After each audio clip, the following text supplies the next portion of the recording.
Voice படத்தில் அறிமுகமானீங்க. அதே படத்தை தான் சித்தார்த் அறிமுகமானார். உங்கள் படமும் 13ஆம் தேதி ரிலீஸு, சித்தார்த் படமும் மிஸ் யூ ரிலீஸு. இந்த போட்டி எப்படி பார்க்குறீங்க?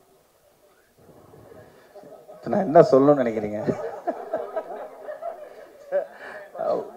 வாழ்த்துக்கள் நண்பா, அவ்வளோதான். சார் அவர் படம் வரட்டும், நம்ம படம் வரட்டும், நம்ம நல்ல படங்கள் ஓடட்டும் சார், அவ்வளோதான். வாழ்த்துக்கள். முதல்ல படக்குழுவினருக்கு வாழ்த்துக்கள். ரொம்ப சிறப்பாக இருக்குது படம்.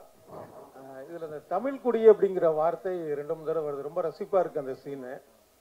அது மூலமாக சமூக நீதியை சொல்கிறீங்க போல இருக்கு. இயக்குனருக்கு தான் கேட்குறேன். கண்டிப்பாக நான் நீங்கள் உடனே கொடுத்துருவோம் மைக்கை, டோன்ட் வரி. இயக்குனர் இல்லை, அவர் அந்த பக்கம் இந்த பக்கம் பார்க்குறாரு. அதுக்காக சொன்னேன். அது ஆமாம், அது வந்து பார்த்தீங்கன்னா சீமான் தான் தமிழ் குடிம்பாரு. அப்போ அவரை மனசில் வச்சு தான் அந்த ஒரு இதுக்கு பதில் சொல்லியிருக்கிறீங்களா? இல்லை, அப்படியெல்லாம் ஒன்றும் இல்லை சார். நம்ம சமூகத்தில் நம்ம படிக்கிறது, பார்க்குறது, பேசுறது. ஸோ நான் எங்கள் ஃப்ரெண்ட்ஸ்குள்ளேயே நிறைய டிஸ்கஷன் இது சம்மந்தமாக நிறைய நடக்கும். ஸோ அதுதான் இது வந்து கதையில் வச்சனே தவிர வேற ஒன்றும் புதுசாலாம் ஒன்றும் இல்லை சார். படத்தில் வந்து பெரியார் புத்தகம், அம்பேத்கர் புத்தகம்லாம் காமிச்சிருந்தீங்க, மகிழ்ச்சி. அப்புறம் அதில் ஒரு கேள்வி, சமூக போராளியாக கனியா கேரக்டர் வந்துச்சு, அதை பற்றி ஒரு முழுமை இல்லையே, ஏன் அடுத்த பார்ட்டில் இருக்கா சார்? அந்த இது வந்து நம்ம கர்நாடகாவில் நடந்த ஒரு ரைட்டர் பற்றின ஒரு ரைட்டர் கொலை பண்ணியிருப்பாங்க. ஸோ அதை வந்து நான் அந்த இன்டெரக்டாக தான் அதில் சொல்லியிருக்கேன் அதில். ஸோ அந்த சமூக நீதி அக்கறை வந்து பார்த்திங்கன்னா எல்லா இயக்குனருக்கும் வேணும். ஸோ எனக்கும் அதில் கொஞ்சம் இருந்ததுனால நான் அதை ட்ரை பண்ணியிருக்கேன். இப்போ சமீபமாக பார்த்தீங்கன்னா உங்கள் கதைக்களம் வந்து சூஸ் பண்ணுறதுலாம் அழகாக இருக்குது. ஏன்னா ஒவ்வொரு படத்துலையும் இப்போ லைனாக வந்ததில் வேறு கதைக்களமாக நீங்கள் அமைச்சிட்ருக்கீங்க. ஸோ இந்த இதுக்கான காரணம் என்ன? நீங்கள் மாற்றத்துக்கான காரணம் என்ன? இல்லை சார், உங்கள் கேள்வியிலே தான் பதில் இருக்குது. அதுதான் கதைக்களம் தான் ரொம்ப புதுசாக இருந்தது. யூஸ்வலாக பண்ணால் ஓடவும் மாட்டேங்குது சார். அது ஒரு பெரிய இதாக இருக்குது. நம்ம ரெகுலரான ஒரு சினிமா, ஒரு பேட்டர்னாக ஒரு சினிமா பண்ணோன்னா அதுவும் ஓட மாட்டேங்குது. ஸோ இந்த மாதிரி புதுசாக ஆக்சுவலாக இது வந்துட்டு ஒரு ஓடிடிக்கு ஒரு சின்ன பட்ஜெட்டில் வந்துட்டு நாங்கள் ஒரு ஆந்தாலஜி ஃபிலிமாக 4 கதைகள் பண்ணலான்னு தான் ஆரம்பிச்சது. பட் படம் பண்ண அதோட நம்ம அந்த ப்ராசஸை பார்க்க நல்லா வருது அப்படின்னோடனே இது தியேட்டருக்கு ரிலீஸ் பண்ணலான்னு ப்ரொடியூசர்ஸ் முடிவு பண்ணாங்க. ஸோ எனக்கு வந்துட்டு இந்த கதையை கேட்கும்போது வந்துட்டு எனக்கு இந்த கேரக்டரும் புதுசாக இருந்தது. இந்த கதையில் இந்த துப்பாக்கியும் இந்த கேரக்டரையும் எப்படி ரிலேட் பண்ணுறாரு, இந்த ஸ்க்ரீன் பிளே, திரைக்கதை ரொம்ப புதுசாக இருந்தது. ஸோ ஒரு புது முயற்சியாக இருக்கட்டுமே, மக்களுக்கும் வந்துட்டு இந்த முயற்சி புதுசாக இருக்கட்டும். ஏன்னா ஃபர்ஸ்ட் ஆஃப் பார்க்கும்போது நிறைய பேருக்கு என்னடா சொல்லிட்டு இருக்காங்கிற ஒரு சின்ன ஒரு நெருடல் வரும். 4 பேர் கதை இருக்கும், அது பாட்டுக்கு போகும். பட் செகண்ட் ஆஃப் பார்க்கும்போது தான் வந்துட்டு எனக்கு இந்த காளிதாஸில் தான் நடந்தது. ஃபர்ஸ்ட் ஆஃப் பார்த்துட்டு வெளியில் வந்தோன்னே ப்ரெஸ்ட்டை கேட்கும்போது என்ன ஜி பார்த்துட்டு சொல்கிறேன் அப்படி போயிட்டாங்க. செகண்ட் ஆஃப் பார்க்கும்போது தான் அந்த ஃபர்ஸ்ட் ஆஃப்லேருந்து என்னென்ன படம், அந்த மாதிரி தான் இந்த படமும். ஸோ இந்த படம் வந்துட்டு அந்த அடிப்படையில் பார்க்கும்போது கதையாக ரொம்ப புதுசாக இருந்தது. பர் சார் கோ ப்ரொடியூசர் சொன்னார், இந்த மாதிரி ஏ சர்டிஃபிகேட், யூ சர்டிஃபிகேட்லாம் பாகுபாடு பார்க்குறாங்க அப்படின்னு. உண்மையிலேயே அப்படி பாகுபாடு பார்க்குறாங்களா? உங்களோட கருத்து என்ன? இந்த படத்தோட சப்ஜெக்ட் உங்களுக்கே தெரியும் சார். அது சென்சார் போர்டில் யார் பார்க்குறாங்கிற ஒவ்வொரு மைண்ட் செட்டை பொறுத்து இருக்குது சார். இப்போ இந்த கதையில் வந்துட்டு பார்த்தீங்கன்னா வந்துட்டு பிளட் ஷெட் கிடையாது. எனக்கு நான் நேபாளின்னு ஒரு படம் பண்ணேன். அந்த படத்தில் பார்க்கும்போது வந்துட்டு நிறையா பிளட் ஷெட் இருக்கும், உங்களுக்கு ஆக்ஷன் நிறையா இருக்கும். அதே மாதிரி வந்துட்டு கொஞ்சம் சில சென்சுவலான சீன்ஸ் இருக்கும், வல்கரான சில சீன்ஸ்லாம் இருக்கும். அதெல்லாம் வந்துட்டு ரிமூவ் பண்ணுன்னு சொல்லி ரிமூவ் பண்ணியே திருப்பி ஏ சர்டிஃபிகேட் தான் கொடுத்தாங்க. ஸோ இப்போ இருக்கிற சென்சார் போர்டு அப்போயே அப்படி தான் ஸ்ட்ரிக்டாக இருந்தாங்க. ஸோ இப்போவும் கொஞ்சம் ஸ்ட்ரிக்டாக தான் இருக்காங்க. பட் இந்த படம் பார்த்தீங்கன்னா கொஞ்சம் சோஷியல் மெசேஜ் நிறையா இருக்கும், கொஞ்சம் சில கருத்துக்களை கொஞ்சம் நிறையா வந்துட்டு உள்ளடக்கி வச்சிருப்பார் டைரக்டர். ஸோ பட் என்னை பொறுத்த வரைக்கும் நான் யூஏ தான் எதிர்பார்த்தேன் ஆக்சுவலாக. அப்படி ஒன்றும் பெருசாக ஏ சர்டிஃபிகேட்டுக்கான ஒரு கண்டென்ட் மாதிரி இது தெரியல. பட் அஃப்கோர்ஸ் சென்சார் போர்டோட அந்த மைண்ட் செட்டை பொறுத்து தான் இருக்குது சார். இப்போது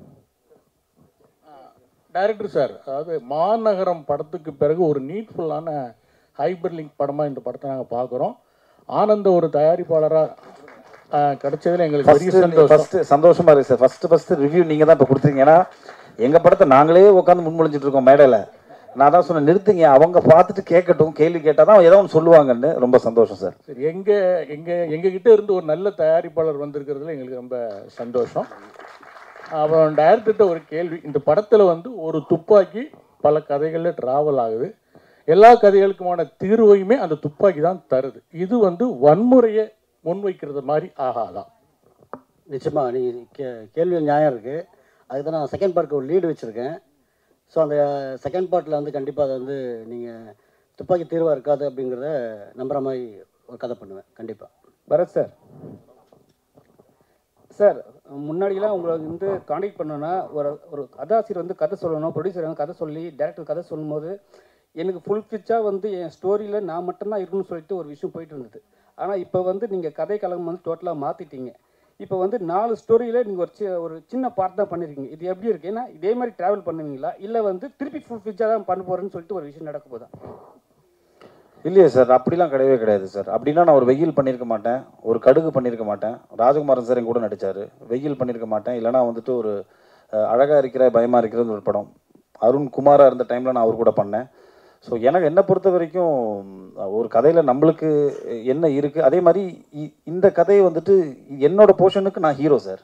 சின்ன பாட்டு கிடையவே கிடையாது. நீங்கள் இதை ஒரு பொதுப்படையாக பாருங்கள், படமாக பார்க்கும்போது என்னோட போர்ஷனுக்கு நான் ஹீரோ. ஒவ்வொரு போர்ஷனுக்கும் அவங்கவுங்க வந்துட்டு ஒரு முக்கியத்துவமான ஒரு கதாபாத்திரமாக பாருங்கன்னு தான் சொல்கிறேன். அதான் இது ரெகுலரான ஒரு ஹீரோ ஹீரோயின், ஒரு காமெடியன், ஒரு 4 ஃபைட்டு அந்த மாதிரி பார்க்கணும்னு நினைக்கிறவங்களுக்கு இந்த படம் பிடிக்காது. ஒரு கண்டென்ட் பேஸ்டாக பார்க்கணும், 2 மணி நேரம் வந்துட்டு நம்மளுக்கு ஒரு திரைக்கதை இன்ட்ரெஸ்டிங்கான ஒரு ஃபிலிம் பார்க்கணுன்னா பார்க்கலாம். ஸோ அந்த அடிப்படையில் தான் நான் எப்போவுமே அப்படி தான் பண்ணிகிட்டு இருக்கேன் சார். என்னோட பேட்டர்ன் ஆஃப் ஃபிலிம்ஸ் அப்படி தான் இருந்திருக்கு. ஒரு சில படங்கள் ஆமாம் ஹீரோயிசம் ஃபிலிம்ஸ் பண்ணி ஆகணும் சார், கமர்ஷியலுக்கு நம்ம பண்ணி தான் ஆகணும். ஸோ அப்படி தான் நான் அதை பார்க்குறேன். டைரக்ட் சார், இது ஸ்டார்டிங் ஓப்பனிங்ல ஒரு இன்சிடென்ட் சொல்லியிருப்பீங்களே, அது ஆக்சுவலாக ஒரிஜினல் நடந்தது தானே? ஆனால் அது கேஸ் இதுவாயிருக்கு. ஆனால் நீங்கள் சொல்கிறது வந்து சினிமாட்டிக்காக நீங்கள் அந்த புல்லட் மட்டும் வெளியில் வந்துருச்சு அப்படின்றத மட்டும் நீங்கள் எடுத்திருக்கீங்கல்ல, அதை மையப்படுத்தி தானே எடுத்திருக்கீங்க? ஆமாம், அதை மையப்படுத்தி தான் எடுத்திருக்கேன். அதில் ரைஃபிள் இருக்கும். இதில் வந்து கதைக்காக நான் என்ன பண்ணேன், 9mm பிஸ்டலாக மாற்றிக்கிட்டேன். சரி, அஞ்சலி நாயர் கூட ஒரு கேரக்டர் ரெடி பண்ணியிருக்கீங்களா? அது அவங்ககிட்ட சொல்லும்போது அவங்க என்ன இது காமிச்சு, உங்ககிட்ட ரியாக்ஷன் ஏதாவது இருந்தது அவங்க பேசும்போதே? ஏன்னா கதை அவ்வளோ போல்டாக இருக்கும் அதில். ஏன்னா அவங்க ஒரு ஹஸ்பண்டை தாண்டி இன்னொருத்தவங்க நம்மளை யூஸ் பண்ணுறாங்கன்றது தெரிய வரும்போது ரொம்ப இதுவாக இருக்கும்ல. ஸோ அது அவங்க எப்படி எடுத்துக்கிட்டாங்க நீங்கள் சொல்லும் போது கதையை? உடனே ஒத்துக்கிட்டாங்க கதை சொன்ன உடனே. இதுக்கு முன்னாடி ஒரு 2-3 ஆர்டிஸ்ட் சொன்னேன், அவங்க வந்து கொஞ்சம் பயந்துட்டாங்க. இது வேறு மாதிரி ஏதாவது வந்துடுமோ அப்படின்னு பயந்துட்டாங்க.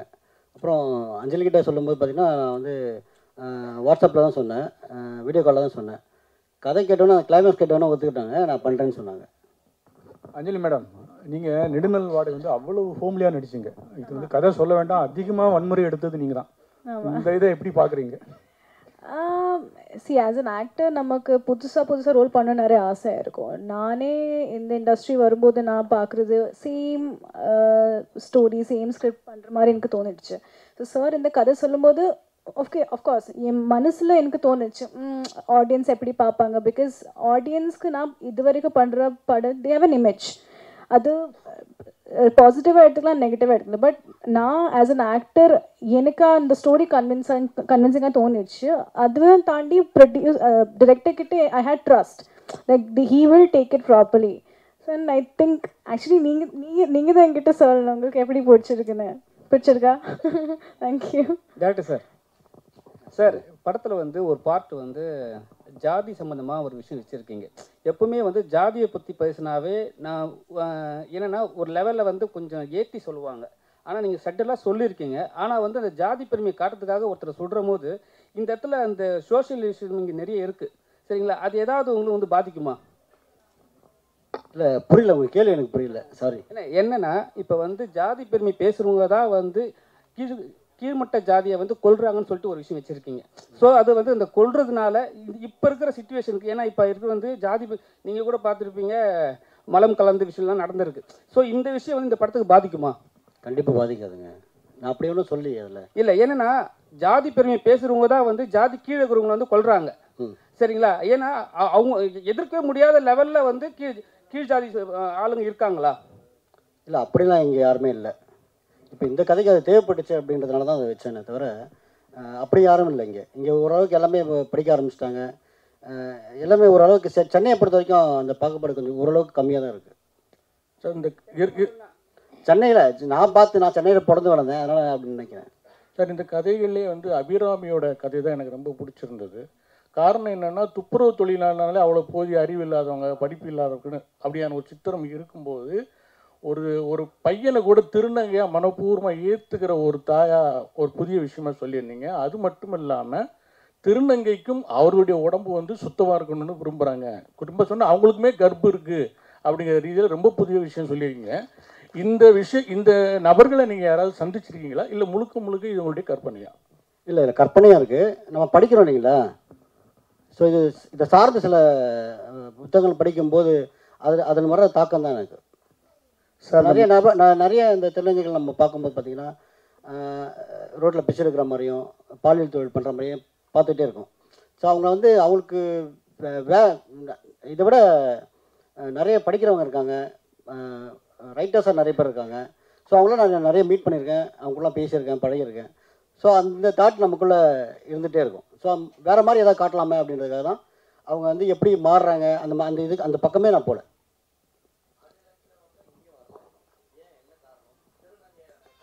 இல்லை, நாங்கள் இன்வைட் பண்ணியிருக்கோம். அந்த லாஸ்ட் டைமாக இன்வைட் பண்ணோம், இப்போ இன்வைட் பண்ணோம். கொஞ்சம் பிஸியாக இருக்காங்க. அவங்க வந்து மிஸ் யூனிவர்ஸ் வந்து செகண்ட் ப்ளேஸ் வின் பண்ணியிருக்காங்க. ஸோ அதனால் வந்து நிறைய அவங்களுக்கு வந்து ஆட் ஃபிலிம்ஸும் நிறைய வருதுன்னு நினைக்கிறேன். அதனால் அவங்க மாடலாக இருக்காங்க. அவங்க சார் 4 கதைகளையும் ஒன்றோட ஒன்று இணைச்சிருக்கீங்க. அதே சமயத்தில் ஒவ்வொரு கதைக்கும் ஒரு முடிவு வச்சுருக்கீங்க. இந்த கதை வந்து கரெக்டாக சுவாரஸ்யமாக இருக்குமா அப்படின்னு எந்த நொடியில் நீங்கள் நினச்சிங்க? சார், ஒவ்வொரு கதையும் வந்து பண்ணும்போது பார்த்தீங்கன்னா சுவாரஸ்யமாக முதல்ல எனக்கு இருக்கணும். அந்த முடிவுக்கு நாம் ஒரு கதை பண்ணும்போது இது சுவாரஸ்யமாக எனக்கு இருந்தால் தான் நான் அந்த கதையை வந்து மற்றவங்களுக்கு சொல்லவே ஆரம்பிப்பேன். நான் எழுத மாட்டேன். முதல்ல வந்து எனக்குள்ளே ஒரு மைண்டுக்குள்ளே ஒரு கதையை வந்து வடிவமைச்சிருவேன். அப்புறம் கேரக்டரை வடிவமைச்சிருவேன். அதுக்கப்புறம் தான் வந்து மற்றவங்ககிட்ட ஷேர் பண்ணுவேன். அப்போ அது சுவாரஸ்யம் வந்த அப்புறம் தான் நான் அவங்ககிட்ட ஷேரே பண்ணுவேன். அதை சார் 4 ப்ரொடியூசரில் ஒரு ப்ரொடியூசர் சொன்னார், இங்கே 4 ப்ரொடியூசரில் ஒரு ப்ரொடியூசர் சொன்னார். என்ன சொன்னார்னா, ஸ்டேஜில் இந்த படத்தில் வந்து எனக்கு வந்து புரியவே இல்லை, ஏன் ஏஎஸ்டி கொடுத்தாங்கன்ட்டு. நீங்கள் கதை சொல்லும் போது கண்டிப்பாக இந்த கண்டென்ட்லாம் சொல்லியிருப்பீங்க. அவர் ஏற்கனவே 7G எடுத்த டேரக்டர் அண்ட் ப்ரொடியூசரு, சரிங்களா? அவருக்கே புரியலன்னா மற்றவங்களுக்கு எப்படி புரியும்? ஒரு நிமிஷம்.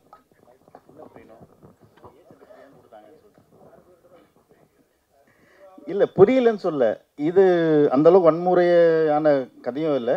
அந்தளவுக்கு நம்ம பிளட் ஸ்குவாஷோ இப்போ ரீசெண்டாக ஒரு படம் பார்த்தேன், ட்ரில் இந்த பக்கம் போட்டு இப்படி வருது பார்த்தா இதுனா சொல்லி அது யூஇயர் நம்ம இதுவாக சொல்லலை. அப்போ நம்ம ரொம்ப எக்ஸ்பெக்ட் பண்ணோம். இதில் வந்து நீங்கள் இப்போ ஆல்மோஸ்ட் டெலிவரி சீன்ஸ் நம்ம நெக்ஸ்ட்டு பண்ணுறோம். ஒரு 25 மினிட்ஸ் நம்ம கட் பண்ணியிருக்கோம் ஃபுட்டேஜ். கட் பண்ணிவிட்டு மறுபடியும் போய் நம்ம அதே சர்டிஃபிகேட் தான். அப்போ நம்ம கட் பண்ணாமல் இருக்கலாம் இல்லையா? அதுவும் வந்து தப்பான இதில் ஆர்கியூமெண்ட்ஸ் தான், டிஸ்கஷன்ஸ் தான், அதெல்லாம் கட் பண்ணிட்டு சொல்லிட்டாங்க. இது நெக்ஸ்ட் இதில் இன்னும் நம்ம அதில் என்னென்ன சேஞ்சஸ் பண்ணியிருக்கோம்னு சொல்லிட்டு நாங்கள் நெக்ஸ்ட் இதில் சொல்கிறோம். அது டேரக்டர் சொன்னதான் நல்லா இருக்கும்னு நினைக்கிறேன். சார் 20 நிமிஷம் வந்து அந்த படத்தோட ஃபுட்டேஜ் வந்து எடிட் பண்ண செஞ்சுருக்காங்க. அதாவது பிளட்டுனால ஏதோ ஒரு காரணத்தினால பண்ணியிருக்காங்கன்னு சொல்கிறீங்க. அப்போ சின்ன படங்களை வந்து சென்சார் வந்து வஞ்சிக்குதா? சார், இது என்னதான் கேட்டிங்களா? எனக்கு தானா? ஓகே சார், இது வந்து எனக்கு முதல் படம்ன்றதுனால எனக்கு அது தெரியல. நான் இப்போ அங்கே போனேன், உனக்கு யூஏ வேணுமா ஏ வேணுமான்னு கேட்டாங்க. ஸோ யூஏனா இவ்வளோ கட்டு இருக்குது, ஏனா இவ்வளோ கட்டு இருக்குனாங்க. யூஏல பார்த்தீங்கன்னா கண்டென்ட்டே வந்து அவங்க வந்து தூக்க சொல்கிறாங்க ஒரு கண்டென்ட்டே. இப்போ அஞ்சலியோட போர்ஷன் பார்த்துருப்பீங்க, அதில் முக்கியமான போர்ஷன்லாம் வந்து கட் பண்ண சொல்கிறாங்க. ஸோ அப்படின்னா வந்து படம் பார்க்குற சுவாரஸ்யமே இருக்காது. ஸோ அதனால் வந்து ஏ கொடுத்தாலும் பரவாயில்ல, கண்டென்ட் தான் எனக்கு வேணும்னு சொல்லிட்டு நான் வாங்கியிருக்கோம். நான் ப்ரொடியூசர்கிட்ட டிஸ்கஸ் பண்ணேன். அவர் என்ன சொன்னார், ஸ்ட்ராங்காக சொன்னார், நீங்கள் வாங்க பரவாயில்ல பார்த்துக்கலாம் அப்படின்னு சொல்லிட்டாரு. பரத் சார்,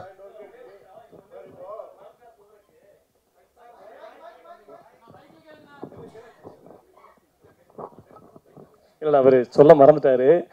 என்னன்னா, சென்சாரில் வந்து முக்கியமான சில போர்ஷன் கதையிலே வேற மாதிரிலாம் விஷயங்கள் இருக்குன்னு சொல்லி எடுக்க சொன்னாங்க. அப்புறம் பரத் சாரு இவங்க 3 பேர் காரில் ட்ராவல் பண்ணும்போது சமூக நீதி சார்ந்து நிறைய டைலாக்ஸ் வச்சுருந்தோம். அதாவது 3 மதத்துக்காரங்க அந்த காரில் பயணிப்பாங்க. 3 பேரும் அவங்கவுங்க பாயிண்ட் ஆஃப் வியூவில் அவங்கவுங்க இதை பற்றி பேசுவாங்க. அந்த விஷயத்த டோட்டலாகவே எடுக்க சொன்னாங்க. அப்புறம் வந்து அந்த கண்டென்ட்டை தூக்க சொல்லிட்டு அவர் இயக்குனர் என்கிட்ட சொன்னது ஞாபகம் இருக்குது. நான் வந்து இங்கே ஒரு ஹோட்டலில் ஒரு ப்ரொமோஷனில் இருக்கும்போது வந்தார். வந்து இந்த மாதிரி இந்த டைலாக்லாம் சேஞ்ச் பண்ணணும் சென்சாரில் சொல்கிறாங்க அப்படின்னு சொன்னார். அப்போ நான் கேட்டேன், நீங்கள் வந்து அவங்ககிட்ட ஃபைட் பண்ணலாமே, நீங்கள் அவங்ககிட்ட பேசலாம், நம்ம உங்களுக்கு ரைட்ஸ் இருக்கு அப்படின்னு கேட்டேன்.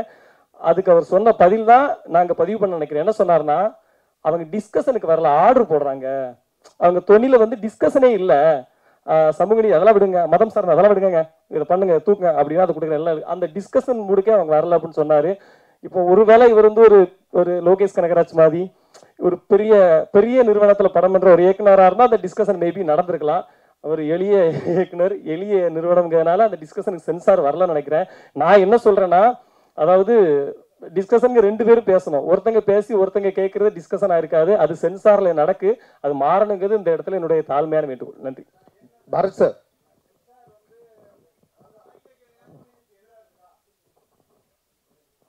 சார் அதான் சொன்னேனே, இது வந்து எனக்கு முதல் படம்ன்றதுனால அவங்க எப்படி என்கிட்ட நடந்துக்கிட்டாங்க, இப்படி தான் நடந்துப்பாங்களான்றது எனக்கு தெரியல. இதான் ஃபஸ்ட்டு படம்ன்றதுனால. ஸோ அடுத்த படத்தில் இந்த மாதிரி கொஞ்சம் தெளிவாக இருப்பேன். தெளிவான சில கேள்விகள் கேட்க முடியும் உங்களை. பரத் சார், உங்கள்கிட்ட ஒரு கேள்வி. நீங்கள் வந்து நிறைய நெகட்டிவ் ரோல் பண்ணியிருக்கீங்க, பட் அதுக்கு ஒரு ரீசன் இருக்கும். மேபி ஹீரோயின்காக ஏதாச்சும் ஒரு விஷயம் ரிவெஞ்ச் எடுக்கிற மாதிரி ஒரு சப்ஜெக்டாக இருக்கும். பட் இப்போ உள்ள உங்கள் கூட நடித்த சக நடிகர்கள் வந்து ஹீரோவாக இருந்தவங்க எல்லாருமே இப்போ மெயினாக முழுக்க முழுக்க நெகட்டிவ் வில்லனாவே பண்றதுக்கு இன்ட்ரெஸ்ட் காட்டுறாங்க. இன்கேஸ் ஃபியூச்சர்ல நீங்க அந்த மாதிரி பண்றதுக்கு ஐடியா இருக்கா? கண்டிப்பாக பண்ணுவேன் சார். நான் பட் அந்த மொத்தம் நெகட்டிவ் கதாபாத்திரம் என் மேலே இருக்கணும். அந்த பிரிஞ்சுலாம் இருக்கக்கூடாது. இப்போது அருண் விஜய் பண்ணார்ல அஜித் சார் படத்தில், ஸோ அந்த மாதிரி இருந்துச்சுன்னா, நல்ல டைரக்டர் இருந்துச்சுன்னா நம்மளுக்கு நம்ம பண்ணுற ஒரு எஃபர்ட், நம்ம போடுற அந்த இன்வெஸ்ட்மெண்ட் வந்து யூஸ்ஃபுல்லாக போய் சேரும்.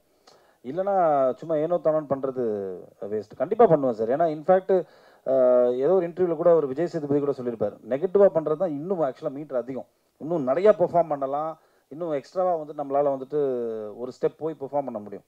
ஸோ கண்டிப்பாக நான் பண்ணுவேன்.